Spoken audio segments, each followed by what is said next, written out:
하나님의 거룩한 신에 끌려서 내 하나님께서 애정하신 사역을 저는 감당하고 있음을 진심으로 감사드립니다. 억지로 가는 길이 아니고 그리고 또 막연히 가는 길이 아닙니다. 창조주 내 하나님께서 뜻과 섭리가 계시어서 이루어지고 있다는 것을 오늘 창세기 8장 6절을 봉독하면서 한 번 더 주님을 가까이 모시고 섬기고 사랑받기를 원합니다. 40일을 지나서 노아가 그 방주에 지은 창을 열고 까마귀를 내어놓음에 까마귀가 물이 땅에서 마르기까지 날아 왕래하였더라. 그가 또 비둘기를 내어놓아 지면에 물이 가만 여부를 알고자 하매 온 지면에 물이 있으므로 비둘기가 적적할 곳을 찾지 못하고 방주로 들어와 그에게로 오는지라. 그가 손을 내밀어 방주 속 자기에게로 받아들이고 또 7일을 기다려 다시 비둘기를 방주에서 내려놓으매 저녁 때에 비둘기가 그에게로 돌아왔는데 그 입에서 감람새 잎사귀가 있는지라. 이에 노아가 땅에 물이 감한 줄 알았으며 또 7일을 기다려 비둘기를 내어놓으며 다시는 그에게로 돌아오지 아니하였더라. 아멘. 창세기 8장을 보면서 하나님께서 천지를 창조하시고 보시기에 좋았다 그러셨어요. 그런데 세상에 죄로 인하여서 너무 어두워지고 암울해지고 한탄하셨어요. 어떻게 하여야 이 백성들을 건질고 바로 이 노아의 역사하는 것은 심판의 홍수가 쏟아진 거예요. 그래서 폭우가 자그마치 40일을 쏟아지는데 우리는 노아에 대해서 좀 깊이 들어가 보도록 하겠습니다. 어떠한 환경이 전혀 보이지 않는데 그런데 방주를 지어라 그러셨어요. 그가 많은 사람들에게 비웃음을 받고 또 돈도 많이 들어가고 그러면서 방주를 지었어요. 이거 뭘까요? 무조건적인 신앙. 어떠한 눈에 보여 어쩔 수 없이 정말 죽게 생겨서 그렇게 하면서도 순종이 어렵거든요. 그런데 그가 노아의 모습은 무조건적인 순종을 우리에게 보여주고 있습니다. 두 번째로 오늘 본문 말씀을 통하여서 이 40일 주야로 물이 차니 방주가 높이 산까지 올라갔어요. 그러니까 하나도 갈 수 없는 고립된 그러한 상태에서 그 안에서 1년이 넘게 그 자리에 머무는 거예요. 그런데 원망하는 일도 없고 또 답답해하는 일도 없고 이건 뭘까요? 노아의 믿음이었어요. 반드시 하나님이 창문을 열고 나갈 날이 있다고 믿었어요. 우리 하나님께서 1년 반이 지금 되도록 모든 것이 단절됐어요. 이곳에서 오직 주만 바라보고 살아왔는데 참 감사하게도 저에게 급한 마음도 안 주시고 억울해하고 답답하고 또 두렵고 떨린 마음을 주지 않았어요. 그것은 일을 이루시는 이가 나의 하나님이라는 믿음이 있었고, 앉으라면 앉고 쓰라면 쓰고 그러면서 창문을 열어보는 거예요. 까마귀를 내어 보내봤어요. 그랬더니 까마귀는 왔다리 갔다리 왔다리 갔다리 하는 모습을 보고 있어요. 어떻게 그 물 위에 막 죽은 시체가 막 다니니까 어려운 가운데도 먹을 것이 있으니까는 세상에도, 그리고 아직은 힘들잖아요. 그죠? 그러니까 노한테도 왔다 갔다 하는 모습을 보아요. 그런데 비둘기는 방주로 돌아와요. 발붙일 곳이 없어요. 방주로 돌아와서 일주일 있다가 다시 내어보내니 어떤 소식을 갖고 들으냐? 기쁜 소식을. 새 감남일이 났다는 것은 물이 다 빠지고 땅이 정상으로 돌아갔다는 거예요. 그런데 까마귀는 가서 안 돌아왔어요. 힘들고 어려울 때는 왔다리 갔다리 그랬는데 물이 다 내려가고 세상이 안정이 되자 까마귀는 돌아오질 않았어요. 그런데 다시 내보냈더니 비둘기는 좋은 소식을 가지고 감람잎을 부르고 우리 할렐루야 가족들이 어렵고 힘들 때 왔다도 가고 갔다도 갔어요. 그런데 이제 기쁜 소식 올 것 같아요. 아직은 힘들지만 하나님께서 창문을 열기 시작했어요. 아멘. 내일 새벽에는 강북을 다녀오고 그 다음날 새벽에는 여의도를 가나 목요일은 목요 집회가 있으니까 이제 금요일날은 강남을 다녀오고 토요일날은 주안을 다녀오리라. 이처럼 창문이 열리는 이 말씀을 오늘 주셨을 때 아직은 안 열렸지만 조금씩 열리는구나. 방주의 창문을 열고 까마귀를 내보냈더니 본인이 힘들고 어려울 때는 왔다리 갔다리 그랬는데 안정이 되니까 까마귀는 돌아오지 않았어요. 하지만 비둘기는 감람잎을 물고 들어왔어요. 그게 무슨 말일까요?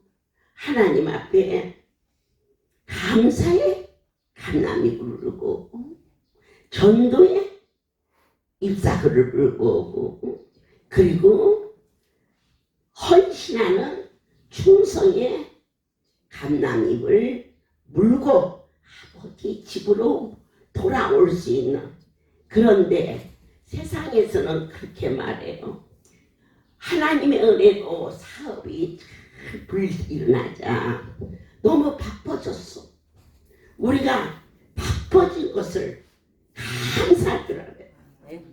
병원에 누워 있어서 하루 종일 할 일이 없어서 마당에 걸어다니는 기어다니는 강아지를 보고 부러웠다고 했잖아요.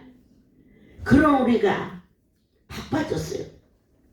그것은 건강해졌다는 할 일이 생겼다는 거예요. 그래가지고 그냥 사업이 막 일어나니까 너무 바빠서 방주 생명을 건진 옷을 잊어버렸어요.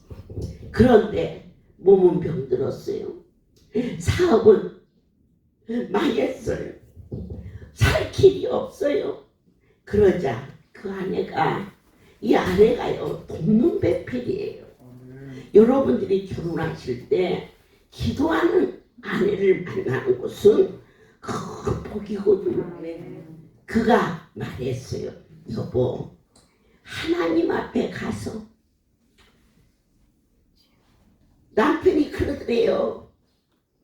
더 이상 어떻게 할 수 없다. 우리 같이 죽자 그러더랍니다. 그래서 죽더라도 아버지 앞에 가서 잘못했다고 용서를 빌고 죽읍시다 그랬대. 그랬더니 남편이 무슨 염치가 있어야 하나님 앞에 가지, 염치가 없어서 못 간다고 그러는데, 하나님은 아버지셔요. 부모와 자식 사이에 무슨 염치가 있어? 염치 없어도 괜찮으니까 오는 것을 좋아하셔요. 탕자의 비유를 아시지요? 작은 아들이 자기 분깃을 가지고 나가서 다 털어먹고 거지가 되어버렸어. 먼 발치에 아버지가 보니 아들 같아 맨발로 뛰어나가서 그 아들의 손을 잡고 신발을 신기고 새 옷을 입히고 송아지를 잡아서 잔치를 했어요. 그랬더니 맏아들이 나를 위하여서는 정말 양 한 마리도 안 잡아주더니 저렇게 나쁜 녀석을 위해서는 송아지를 잡고 그럴 수가 있느냐고 했을 때, 성경은 큰 깊은 모습으로 우리에게 다가왔지요. 큰아들은 율법을 말했어요. 그러나 작은아들을 통한 아버지의 사랑은 은혜를 말했어요. 이 할렐루야는 염치 없어, 미안해. 아마 이 영상을 통해서도 그럴 수 있는 성도들이 많아요. 왜냐? 이 할렐루야는 사람이 운영한 게 아니기 때문에. 저도 그분 앞에 신세진 자요, 여러분도 이곳에서 주의 은혜로 신세진 자들이지, 하나님의 그 은혜를 넘치도록 갚을 수도 없을 뿐더러 갚을 수 있는 능력도 없어요. 그러면 집 나간 자식들이 아버지의 집에 가면 안수도 받을 수 있는데, 아버지 집에 가면 살 수 있는데, 그러면서도 무슨 염치로 가? 바로 탕자가. 그럼에도 불구하고 아버지 집에 왔을 때 아버지가 기뻐했다. 우리는, 저와 여러분이 이 자리에 왔어요. 필요해서, 어쩔 수 없어서, 갈 곳이 없어서 그냥 서성대다가 이제는 내 자리가 안정되면 까마귀처럼 가가지고 안 오는 백성이 되지 말.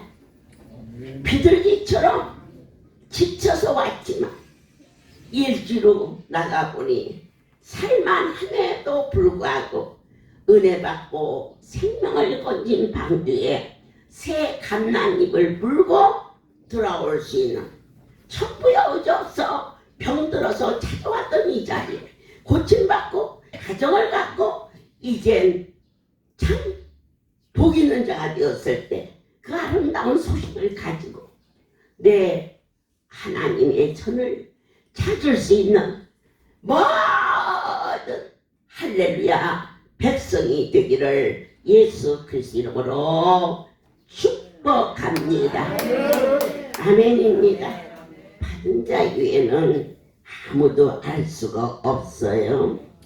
하나님 앞에 가서 회개하고 다시 시작합시다 그랬더니 남편이 무슨 염치로 가서 어머니를 보나 그랬어요.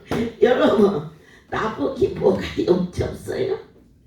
제가 한 일이 없는데, 그런데 그분 앞에 오는 거예요.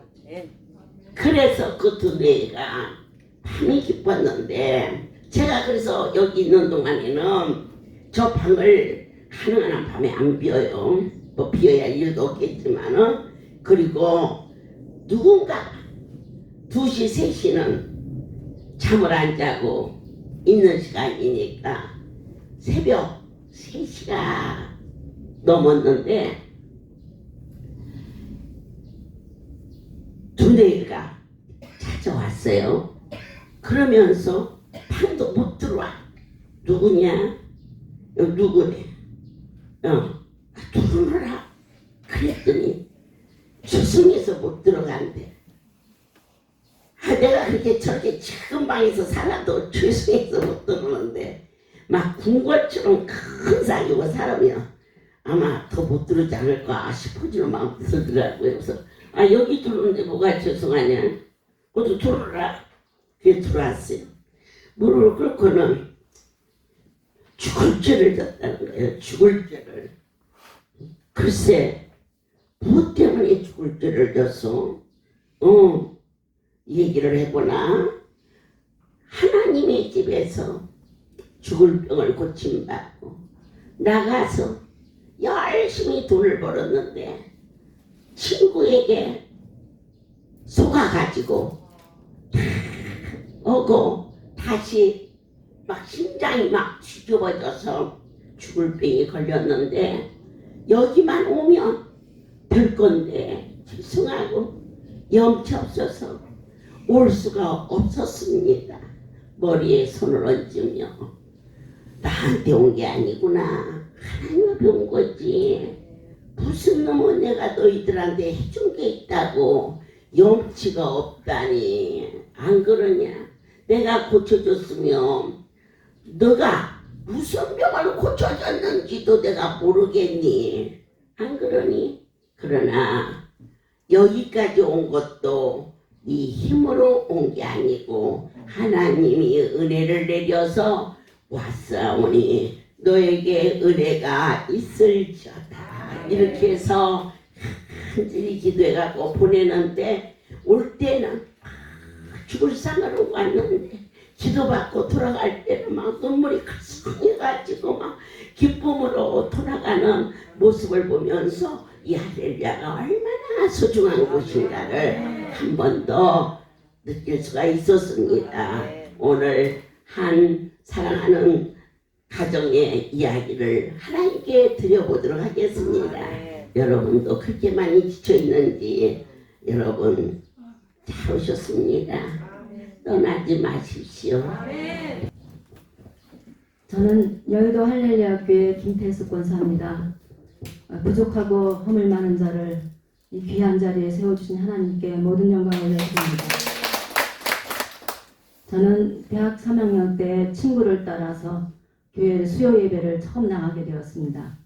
그리고 겨울 봉사활동을 따라서 놀러 가는 마음으로 갔는데 그곳에 신학생들과 교수님이 이를 부흥성회를 준비하기 위해서 충청북도 땅에 가가호를 방문하면서 전도하고 부흥 집회를 하는 그런 전도 그런 집회였습니다. 그곳에서 저는 얼떨결에 그곳에서 세례를 받게 되었어요. 충청북도 땅에 강이 있는데 12월 31일 날 12시에 저더러 세례를 받으라고 하셔서 그때는 세례가 뭔지도 모르고 목사님이 말씀하시기 때문에 그때 순종해서 침례 세례를 가공 속에 들어가서 받는 그런 일이 있었습니다. 아무것도 모르는 제가 그 다음날 올라와서 꿈속에서 예수님이 서 계신 것과 아기 천사가 찬양 나팔 소리를 부르는 너무 아름다운 음악 소리에 깜짝 놀라서 깼습니다. 눈을 떴는데도 그 아름다운 음악이 제 귀에 울려왔어요. 저도 모르게 무릎 꿇고 제가 하는 말이 아니었습니다. 이제부터 열심히 교회 다니고 열심히 성경 보겠습니다. 그 말을 하니까 음악이 다 그치더라고요. 참 이상한 꿈도 다 있다고 그렇게 생각을 했었습니다. 그런데 결혼을 하고 저희 시어머님이 열심히 교회 다니시는 권사님이셨어요. 제가 그때는 교편 생활을 하고 있어서 주일날 하루는 쉬고 싶었어요. 그런데 어머니가 일찍 일어나셔서 아침도 다 해놓으시고 빨래도 다 해놓으시고 교회 가자고 그러셨습니다. 그래서 저는 죄송한 마음으로 교회를 따라다녔는데 교회 마당만 밟고 다니는 그런 신앙이었고 사도신경이 도대체 믿어지지가 않고 창세기 1장, 마태복음 1장을 읽다가 성경을 덮어버리는 도저히 읽을 수가 없는 그런 아무것도 모르는 신앙이었습니다. 그런데 제가 이제 딸을 낳고 둘째 아들을 낳게 되었는데 그때는 천하를 다 얻은 것 같이 너무너무 기뻤어요. 그래서 1년을 휴직을 하고 지방에 발령난 남편을 따라서 아들을 잘 키워보겠다고 내려갔습니다. 그런데 그때부터 정말 저에게 지옥 같은 생활이 시작되었습니다. 그 아들은 밤마다 울었고 3개월이 지나도 목도 못 가누고 정말 알 수 없는 그런 상태로 이 아이가 더디게 되나 보다라고만 생각을 했습니다. 그래서 서울에 올라와서 한번 병원에 갔는데 큰 병원에 가보라고 이 아이가 이상이 있다고 그래서 세브란스 병원에 갔습니다. 그런데 그 의사가 하는 말이 이 아이가 그 1년이 되어야 머리 뼈가 이게 다 다쳐져야 되는데 벌써 이게 5개월 반밖에 안 됐는데 다 다쳐버렸다고. 그래가지고 수술도 할 수도 없고 그때 5개월 반이 되었는데 벌써 한쪽 팔과 다리가 돌아가기 시작했습니다. 목도 못 가누고 정말 아무것도 할 수 없는 그 아이가 이제부터는 재활치료를 평생을 해야 되는데 고쳐지는 것이 아니라 더 나빠지지 않게 하기 위해서 엄마가 직접 배워서 그거를 재활치료를 평생 동안 해야 된다고 했습니다. 병원을 나오는데 하늘이 노랗더라고요. 정말 노랗다라는 표현이 어떻게 하늘이 노랄 수가 있을까 생각했는데 정말 노랬습니다. 청천벽력 같은 그 말을 듣고 나의 인생은 여기서 끝이 나나 보다.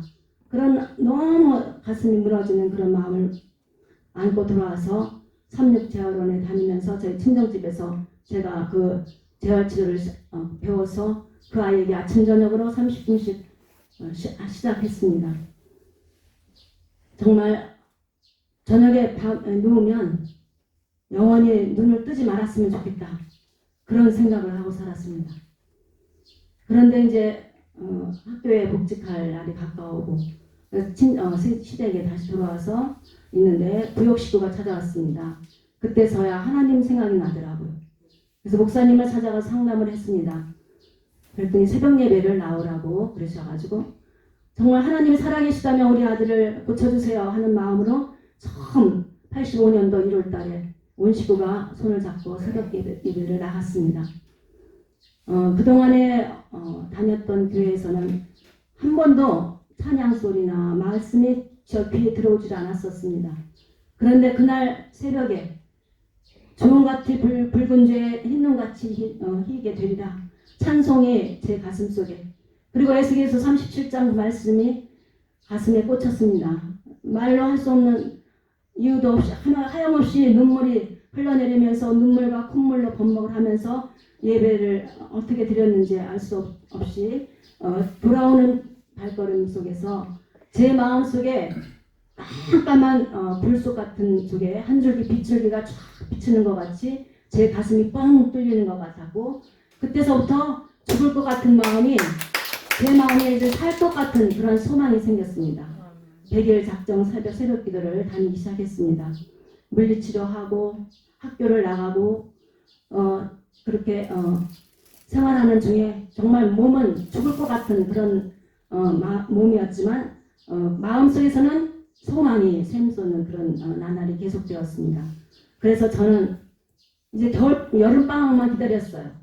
이제 열심히 이제 여름방학만 되면 내가 어디 기도원에라도 가서 하나님을 부르짖고 찾아야 되겠다. 그런 마음으로 있었는데 그때 우리 어머니 시어머님을 통해서 세검정에 있는 할렐루야 기도원 소식을 알려주었습니다. 우리 아들 같은 아이가 낫는 것을 보았다. 그래서 제가 그때 7월 말에 세검정에 왔습니다. 예배가 다 끝난 상태였는데 원장님께서 보시고 우리 아들 등에다가 안수를 탁 해주시면서 통원 치료하라 말씀하셨습니다. 그리고 얼마 안 있어서 8월 축제에 포천에 천막을 쳐놓고 하는 그런 축제가 있어서 온 가족이 텐트를 가지고 와서 집회에 참석하게 되었고 그때 막 온 암병 환자들이 약을 버리고 고침을 받고 그런 간증을 들으면서 저도 이제 재활치료 이제 다 그만두고 나는 이제 안수만 받아야 되겠다.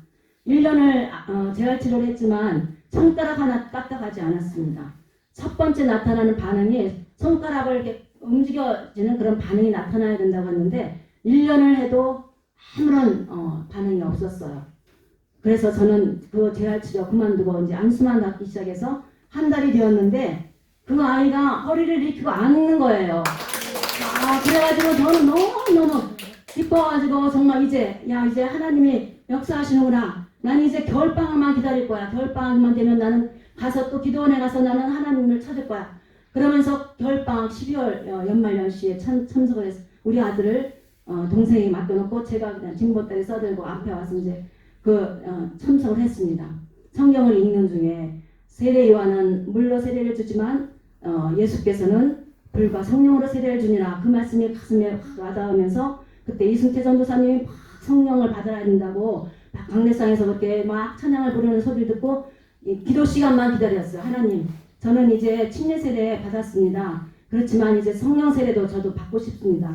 하나님, 저에게 성령을 부어주시옵소서. 그렇게 기도하는 시간만 기다리고 있어서 기도하는 시간이 됐는데 갑자기 혀가 탁 꼬부라지면서 방언이 나오는 것이었어요. 손을 움직이지 않으려고 해도 막 손에 진동이 왔습니다. 너무너무 기뻤습니다. 하나님이 나의 기도를 들어주시는 하나님이 계시구나. 그동안에는 나의 기도가 하늘에 솟는지 땅에 꺼지는지 알 수가 없었는데 그때 그 응답을 받고 제 가슴 속에서부터 샘솟는 기쁨이 펑펑 샘솟듯이 기쁨이 막 샘솟게 올라왔습니다. 그래서 저가 하나님께 하나님 정말 하늘에 살아계신 하나님을 제가 선생님들한테 가서 간증하고 교회 가서 간증하겠습니다. 그렇게 막 고백을 했어요. 그래가지고 1월 2일 날 예배 성회가 끝나고 집에 올 때 포천 이제 사무실에 가서 이제 할렐루야 기도원 전도지를 다 챙겨가지고 와가지고 첫 번째 돌은 정신없이 지나갔잖아요. 두 번째 돌 생일이 1월 4일입니다. 이 아이의 이름으로 이제 돌떡을 하고 다 저기 전도지를 하나씩 포장해가지고 1월 4일 시무식에 가서 선생님들 앞에서 간증했어요. 제가 이렇게 뇌성마비 우리 아들인데 할렐루야 가서 이렇게 고쳐지고 있습니다. 하나님을 만났습니다. 라고 간증을 하니까 선생님들이 깜짝 놀라고 또 교회 가서 주일날 막 간증을 했습니다. 그러면서 정말 기쁨이 샘솟듯이 그때서부터 정말 아이들에게 간증을 하고 하나님은 살아계시다. 하나님이 계시다. 할렐루야를 전하고 이런 아주 기쁨이 넘치는 그런 생활을 시작하고 정말 생수를 떠가지고 다니면서 아이들에게 기도해가지고 아픈 아이들이 오면은 기도해주면 좀 먹고 낫고 그런 너무너무 기쁜 이제 생활이 계속되었는데 주변 사람들이 박태선 장로가 그 큰 종이 변질됐다 그런 말을 자꾸 하는 거예요. 그래서 김기화 원장님도 언제 변할지 몰라 그런 소리를 듣는데 제가 우리 아들 빨리 그럼 고쳐가지고 여기를 떠나야 되는가 그런 마음이 들었어요. 그래가지고 그런데 포천 10시 집회 통성기도 시간에 하나님께서 우레 같은 목소리로 말씀하시는 거예요. 너는 어찌하여 강 건너 불구경하듯이 구경만 하고 다니느냐 그러면서 종을 위해서 생명 바쳐 기도하고 종과 고락을 함께하라 그러시는데 너무너무 깜짝 놀랐어요. 하나님 잘못했습니다. 이 할렐루야는 이렇게 잘나고 똑똑한 사람들이 이렇게 많은데 저 같은 사람 이 부족한 자를 하나님께서 필요하시다면 제가 할렐루야에 뿌리를 내리겠습니다. 그런 고백을 했습니다. 그 이후로 제가 SBS, MBC 모든 사건이 있음에도 불구하고 하나님께서 그 음성을 들려주셨기 때문에 나는 이곳을 하나님께서 이곳이 하나님 역사하시는 곳이다. 나는 떠나지 않는다. 그런 마음을 가지고 하나님께서 정말 붙들어주지 않았으면 제가 지금까지 여기 와 있지 않았을 겁니다. 정말 하나님께서 할렐루야를 사랑하시고 할렐루야의 놀라운 역사를 이루시는 그 하나님께서 이 불쌍한 자를 할렐루야를 떠나지 않도록 지금까지 붙들어주시는 은혜가 너무너무 감사하고 모든 영광 하나님께 돌립니다.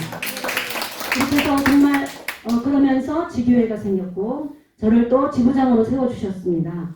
정말 종을 위해서 생명 바쳐 기도하라. 그게 무슨 뜻일까 했는데 저희의 생명이 종의 생명과 결탁이 돼 있다. 그런 저희 종이 없으면 우리가 어떻게 살아나겠습니까? 우리 아들을 고쳐주시는 하나님, 또 우리 딸이 암병에서 고침을 받았습니다.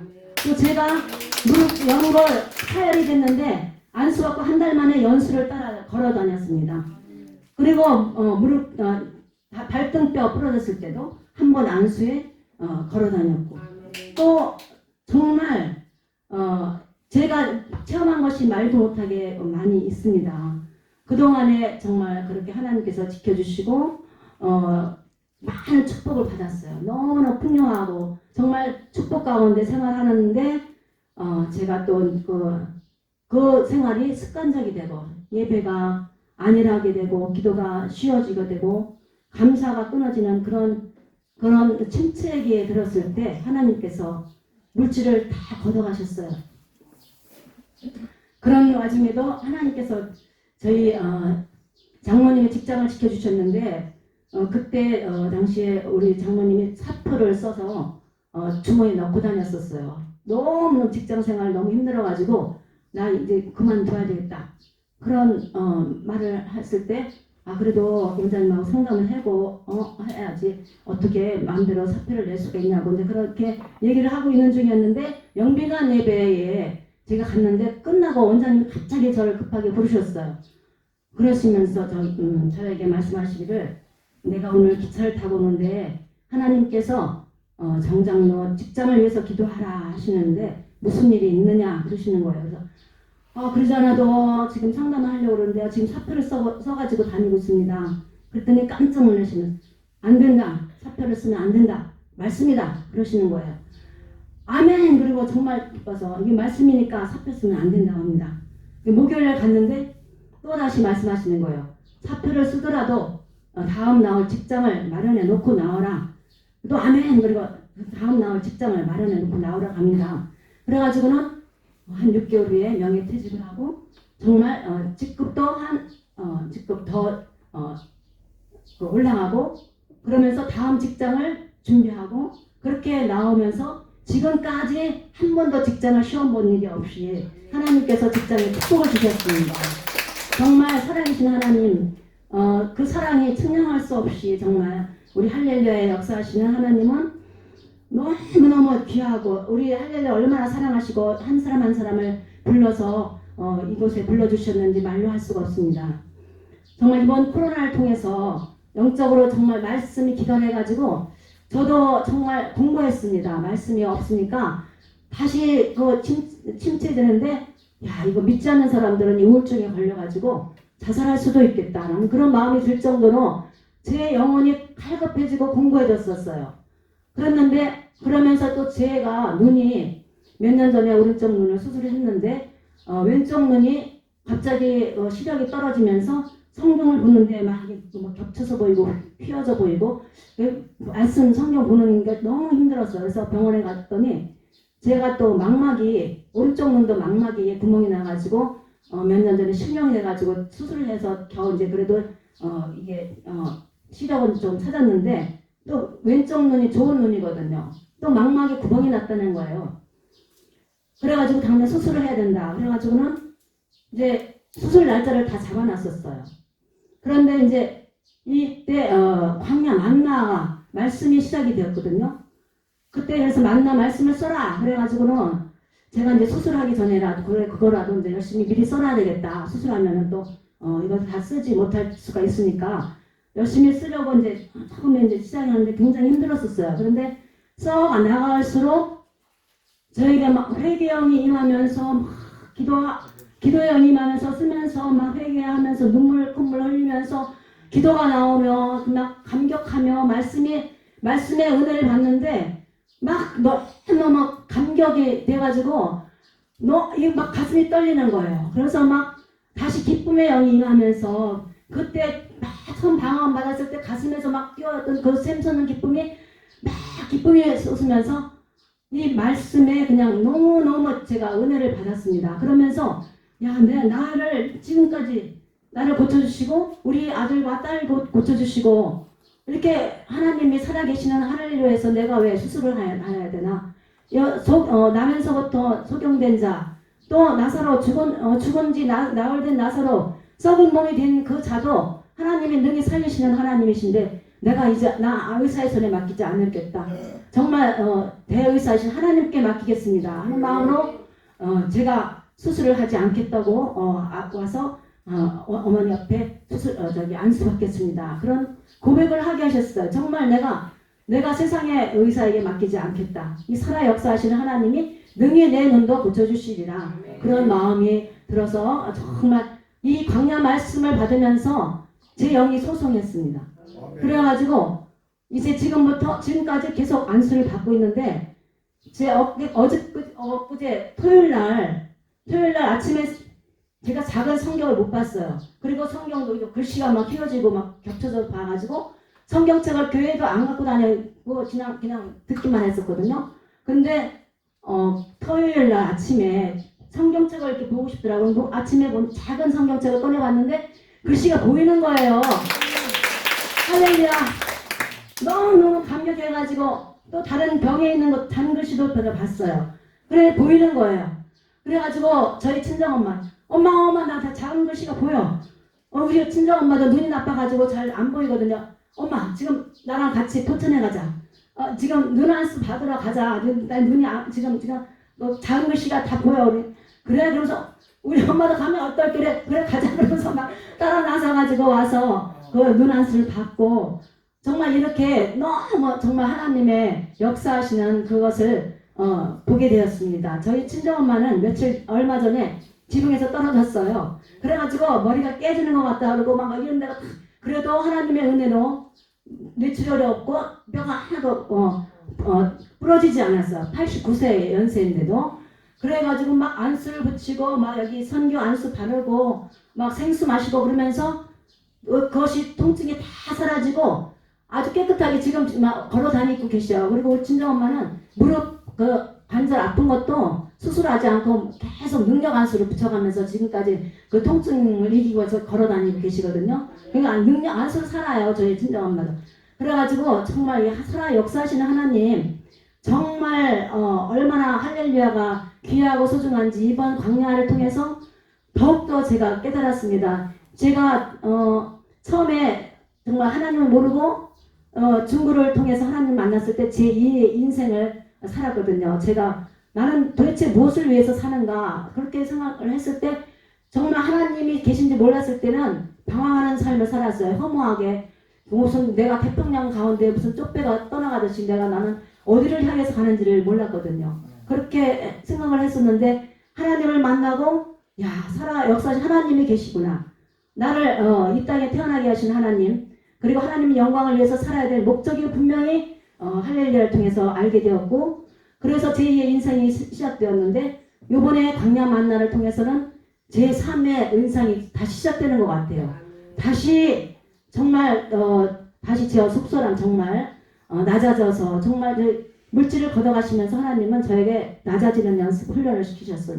자존심을 무참하게 정말 깨뜨려 보시고 그만함과 정말 저희 그 내면에 있는 것들 모두 다 이렇게 깨뜨려 버리시는 그런 작업을 하셨는데 이제는 정말 남은 생에는 정말 성도들을 섬기고 낮아지면서 예수님이 섬기는 자리에 있었던 것처럼 내가 교만하지 않고 그렇게 막 군림하지 않고 정말 하나님을 마음을 아프게 해드리지 않는 그런 삶을 살아야 되겠구나.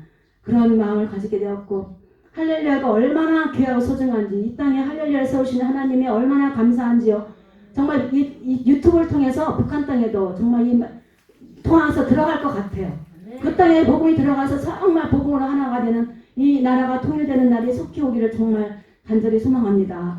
그래서 진짜 우리 할렐루야 통해서 천만을 이루고 우리가 종의 사역을 10,000분의 1이라도 저희가 지부장으로 사명자를 모두 세워주신 그 사명 하나님이 기뻐하십니다. 정말 있는 자리에서 충성하면서 하나님이 기뻐하시는 그런 삶을 하나님 마음을 아프지 않게 해드려야 되겠다는 그런 각오를 다시 한번 하게 됐습니다. 정말 귀한 종 영의 어머니를 주신 우리 하나님 얼마나 감사한지요. 할렐루야를 얼마나 사랑하시고 눈동자같이 지키시고 정말 귀한 종 주셨다는 거 정말 생명 바쳐 우리가 더 기도하고 정말 종을 사역에 조금이라도 동참하면서 우리가 할 수 있는 것이 무엇이 있겠습니까? 어머니를 그 모든 것을 다 생명 바쳐 일하시는 그 종을 조금이라도 도와서 할 수만 있다면 이것이 큰 축복이고 영광이고 정말 하늘나라까지 우리가 같이 가야 할 우리 할렐루야 가족 아닙니까? 영원히 같이 살아야 될 우리 일가 친척보다도 친구보다도 더 막 가까이 만나는 우리들이 영혼까지 정말 천국까지 같이 갈 거라고 믿습니다. 그곳에서 정말 정말 기쁨으로 하나님의 앞에 섰을 때 칭찬받을 수 있을까 그런 두렵고 떨리는 마음으로 앞으로 삶을 살기를 소망하고 하나님 정말 인생 저는 연약하고 조석단의 마음도 잘 변합니다. 이 마음 정말 하나님 걷어가지 마시고 이 은혜를 걷어가지 마시옵소서. 끝날까지 정말 하나님 마음 아프게 하지 않고 종을 조금이라도 도우면서 할렐루야 가족이 정말 기쁘며 서로 사랑하며 섬기며 살기를 소망합니다. 모든 영광 하나님께 돌립니다. 방금 세금정에서 뇌속마비 아이가 고쳐지는 것을 그의 친정어머니가 보았다. 저도 그때 그 일을 보고 충격을 받았습니다. 세금정 때 일주일에 한 번씩 대신방이 있었어요. 그 신방 중에 건져진 분이 우리 강북의 양희서 이사장도 되지만 그때 그곳을 하다가 간 집이 10명이 갔어요. 봉고차 한 대를 타고 가서 보니까 동대문 그 청계천 그쪽인데 어떻게 집이 조그만한지 저희가 8명, 10명이 다 들어갈 수가 없어요. 그리고 있는데 우리는 갔는데 사람이 아직 안 와 있어요. 그래서 연락해봐라. 여기 끝나고 다음번에 가야 되는데 어떻게? 그러고 있는데 아유 깜짝 놀랐어요. 아이를 이렇게 업은 게 아니라 들쳐매는 거예요. 이 엉덩이는 이제 받쳤는데 손을 놓으면 안 돼요. 양손을 이 어깨에다 이게 잡고 그렇게 내려놓는데 완전히 빨래를 내려놓은 것처럼 그러니까 방에 앉아있던 8명이 밖으로 일부 나가고 그의 아이하고 아버지하고 엄마가 아이를 내려놓는데 제가 깜짝 놀랐어요.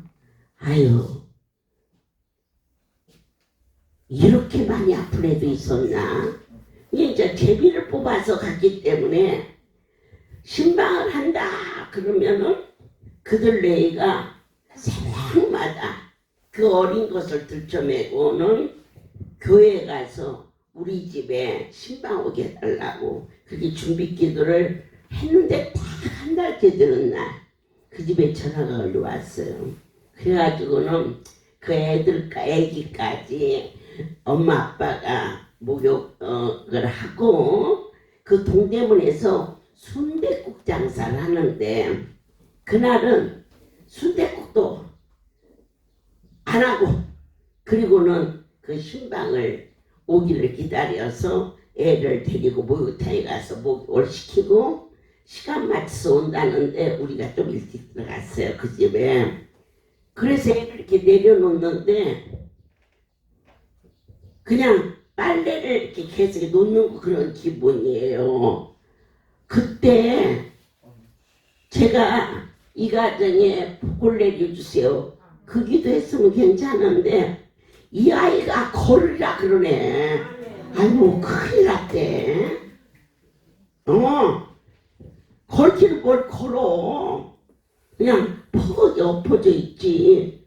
그래서 거기 간 10명도 멍하니 쳐다보고 나도 큰일 났다 싶어지는데 그 엄마 아버지가 팔딱팔딱 뛰면서 아멘 아멘 하는데 큰일 났어.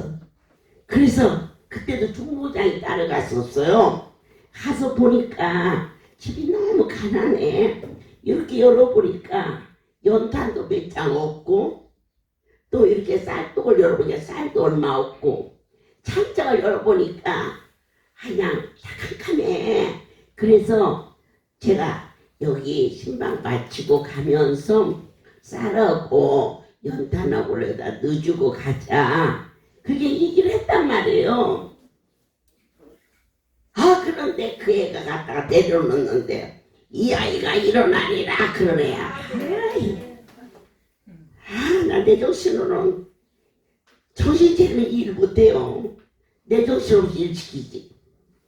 그랬는데 집회를 어떻게 했는지 몰라. 말씀도 안 듣고 그 엄마 아빠는 뛰기만 하는 거야. 좋아가지고. 아, 그냥 불처럼 늘어진 애를 막 손을 들었다가 발을 들었다가 일어나? 안 일어나지. 그래가지고는 그냥 뒤곡치가 부끄러워가지고 빨리 가자 그랬더니 총부장이 없네. 빨리 가야 하는데. 그래서 아이 도대체 얘는 어디 갔다니 그랬더니 아니 어머니가 여기 쌀 팔아주고 연탄을 쌀하고 연탄이 문제가 연락하다 막 쌀이고 연탄이고 막 헐 정신이 없어 막 창피하고 막 큰일 났어. 그렇게 왔는데 다음날 그 아이가 세금등을 걸어서 왔어. 그때 그 자리에 있었던 사람이 충격이 컸죠. 여러분 기도 많이 하셔서 응답 받으세요. 그러면 우리도 고쳐지지만 그때 그 일이 열매가 돼서 저렇게 충성된 할렐루야에 중직이 나올 수 있도록 하나님이 역사하시고 있다는 거 얼마나 놀라운 얘기인지 알 수가 없어요. 내 아버지께서 그 애가 걸고 그러면 와야 하잖아요. 다 떠나요. 까마귀처럼. 그러나 우리 할렐루야 백성들은 비둘기처럼 새 감나님을 물고 아버지 집에 와서 우리가 저 앞에 드리면 얼마나 드리겠어요. 그래도 어떤 성도는 김치도 담아갖고 어떤 성도는 떡도 해갖고 그거 다 물고 오는 거거든요. 전도의 열매로 식구도 데려오고 와가지고 오늘 새벽에 이렇게 돌다 보니까 성전에 이 풀도 많이 나 있어요. 그래서 사실은 그 풀 메고 하려고 호미를 사다 놨는데 만남의 날 선물로 주려고 꼭 감춰놓고 그거 주고 싶어 죽었는데 아이 내 조금 참았다가 그 하나씩 다 줄 테니까 집에 가서 화분도 하고 또 성전에 오면 풀도 뽑고 그렇게 비둘기처럼 내 아버지 집에 물고 올 수 있는 그런 자가 되기를 예수로 축복합니다. 어느 날 제 방은 24시간 열려 있어요. 제가 없어도 문을 잠그지 말라. 종이 사는 곳이니 와가지고 기도도 하고 가고 필요한 것이 있으면 화장품도 쓰고 옷이 없으면 옷도 입고 그게 다 가져가면 어떡해요? 그래서 그래갖고는 나만 없으면 문을 잠그네. 그래서는 맞습니다. 문 잠그지 마라 했는데 뭘 좀 가져가면 어때요? 자식이 엄마 거 갖다 썼는데 옷 좀 갖다 입으면 어때요? 그러면요 당연히 사다 준 건데 그래서 항상 열놓고 사는데 막 술을 노래로 먹고 어떤 성도가 용사하세요 그래 소리 지르니까 우리 사명자들이 어쩌다 보니까 질질질 끓고 가네. 그래서 누구냐 그랬더니 아니 어머니 저 술을 너무 많이 먹어서 술 깨면 얘기하라고 데리고 갑니다. 그래서 그랬더니 그가 말하기를 술 깨면 말 못이야 그러대 술 중에. 그래서 야 술 깨면 말 못한다니 데려오나. 그래서 이제 왔어요. 왔더니 막 큰 코를 밟으면서 나는 죽어도 마땅한데 새끼들은 살려주세요 그러네. 그래서 그게 무슨 말인가 했더니 생수를 파는 자는 정령 죽으라고 했잖아요. 근데 그 사람이 생수 장사를 했어요.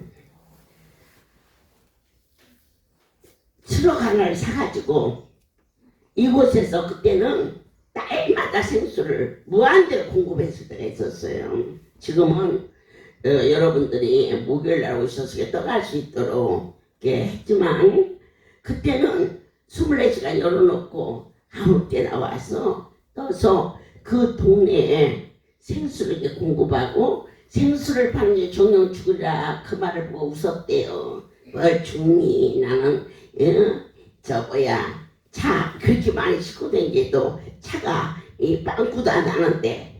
그러던 어느 날 3년을 돈을 벌었어요. 돈 안 주고 퍼다가 돈 받았으니 다 먹었죠. 집을 하나 샀어요. 그 돈으로. 그리고 집을 사니까 냉장고도 사놓고 싶고 침대도 사놓고 다 했어요. 전부. 그러고 났는데 새벽 1시경에 원인이 알 수 없는 불이 났어요. 불이야 하고 나왔는데 아들 둘이 이 불에 까지는 거예요. 그러니까 아무것도 없이 잠옷바람으로 두 애를 끄집어내고 아내와 내 식구가 남았어요. 원인을 찾으려고 소방서에서 찾았지만 더 신기한 것은 집이 따닥따닥 붙어 있는데 요 집만 폭삭내려앉고요. 옆집이 거슬리지도 않았다며. 그건 누구의 손일까요? 안 그래요? 그래도 그가 깨닫지 못하고 아들 둘과 아내는 병원에 입원을 했고 또 감식반에 와서 조사를 하고 뭐 겨우 이제 갖다 붙인 것이 전기두전이다 이렇게 해가지고 이제 나가는데 그 사람이 때도 일도 없이 물이 필요한 집에서 물을 공급해 주려면은 여기까지 올라가면 시간이 걸리잖아요. 그러니까 우리 생수 그거 있잖아요. 생수 한 말짜리 거기다 비상으로 자기네 새로 산 집에 비상으로 10개를 놓았는데 불이 얼마나 강하게 났는지 이 쇠도 다 녹아버렸는데요. 지하를 내려가 보니까 지하실 안에 있는 것이 다 탔는데 물만 안 탔어. 물이랑 닦았어요. 그게 저 플라스틱인데 거기에서 그가 엎어졌어요. 하나님 잘못했습니다. 바로 이것 때문에. 그런데 겁이 났어요. 나는 죽어도 되지만 아내랑 자식이랑 살려주세요. 그런데 용기가 안 나. 두려워서 올 수가 없어. 술을 잔뜩 먹고 술 기운에 왔는데 술 먹었다고 우리 사명자들이 안 들여보내니까 저한테 술 깨면 말 못해요. 술 깨면 술 기운에도 그런 생각이 있나 보지. 그래가지고는 술을 먹어서 말을 잘 못하는데 한 가지 분명한 거 하나님이 살아계시다. 아멘. 그래서 제가 사명자를 불렀어요. 그날이 수요일 밤이었어요. 제가 들어와서 잔날을 보며 너희가 봉사자 방에서 이 사람을 좀 채워라. 나 2시 성령에 너는 그대로 하나님께 구하라. 잘못했다고 용서해달라고 그렇게 얘기를 했어요. 그랬더니 아침에 가버리고 없더라고. 이제 술 깨니까 지정신 드니까. 그리고는 넘어갔는데 참 하나님은 살아계세요. 아멘이죠. 그 아내와 아들 둘은 병원에서 치료받고 나섰는데 그 남편은요 목매다가 죽었어요. 예, 그러니까 정령 죽으라 그랬잖아요. 이 생수를 파는 자는 정령 죽으라. 그런데 팔아서 죽었을까요? 아버지가 이전에 와서 오게 한 거 술교에 온 게 아니에요. 그렇게 하나님 오게 한 거예요. 종을 통하여서 2시 예배에 네가 아버지 앞에 잘못했다고 하라. 그러면 용서의 하나님 양심 때문에 가가지고 목을 다는 그러한 자식을 원치 아니하고 잘못했다고 무릎 꿇고 주 앞에 애원하면 너도 살고 또 모르고 생수를 갖다가 사기사욕으로 쓰는 자의 생명도 건지는 자가 되지 않겠느냐 했지만 하나님께서 어찌됐든지 그날 그 아들을 붙잡고 자식을 살려달라고 그 사람이 그랬어요. 자기 죽는 것은 당연하대요. 그래서 너 죽는 것도 당연하지 않다. 아버지 앞에 와서 회개하고 너처럼 모르고 생수를 갖다가 유익을 남기려고 하는 자가 있으면 너로 인하여서 너도 살고 그들도 살아야 사랑을 하나님이 베푸신 거다 하니까 가지 말고 2시 예배에 하나님께 간증을 하라. 이 간증 시간이 참 소중해요. 그렇게 했는데 날이 새니까 가버렸어요. 그날 그 아들이 뭐라 했느냐. 아들을 살려주세요. 제가 잘못한 것이지. 저 자식은 몰라요. 저 자식은 몰라요. 이렇게 해서 살려달라고 기도했는데 그 생수를 갖다가 파는 사람이 그것 때문에 죽은 게 아니라니까. 이 기독교에 하나님 앞에 잘못했다고 회개하고 돌아오면 살려주시는 하나님인데 그가 양심의 호수에서 까마귀가 날아가 버렸어요. 아버지 앞에 안 오는 것이 가장 큰 저주예요. 방주는 뭐가 같으냐? 오늘날 교회 같은 거예요. 비둘기가 나가서 세상을 허적허적할 때 돌아갈 곳이 없었어요. 까마귀도 갔다 왔다 했고요. 비둘기도 돌아다니다가 세상에서는 살 수 없어요. 왔어요. 와서 일주일을 머물었어요. 그런데 까마귀는 이제 먹을 것이 천지에 많으니까 가가지고 안아버렸어요. 하지만 비둘기는 좋은 소식을 가지고 돌아왔어요. 어디로 왔어요? 우리는 예수를 떠나서는 살 수 없어요. 교회를 떠나서는 살 수 없어요.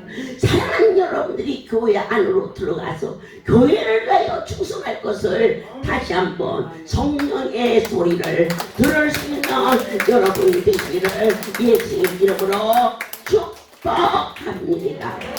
살아계신 하나님, 우리 할렐루야 가족들은 비둘기 같은 성도들이 하여 주옵소서. 세상에 나갔다가도 반드시 아버지 집을 주의를 범하지 않게 하시고 아버지 집에 올 때 기쁨과 감사와 전도의 열매를 가지고 많은 자들에게 증거할 수 있는 귀한 열매 되게 하여 주시옵소서. 집 나간 자식이 돌아오기를 기다리는 아버지의 심령, 이번처럼 교회가 단절되고 어려울 때 하나님이여 교회의 창문을 열어주사 종이 내일 강북을 갑니다. 주님 같이 가심을 제가 믿습니다. 수요일 새벽에 여의도를 돌아보러 갑니다. 주님의 발걸음이 됨을 믿습니다. 네 하나님 금요일날 강남을 가기로 했습니다. 그 발걸음을 하나님 허락하여 주시오. 토요일 새벽에 주안을 돌아보고 옵니다.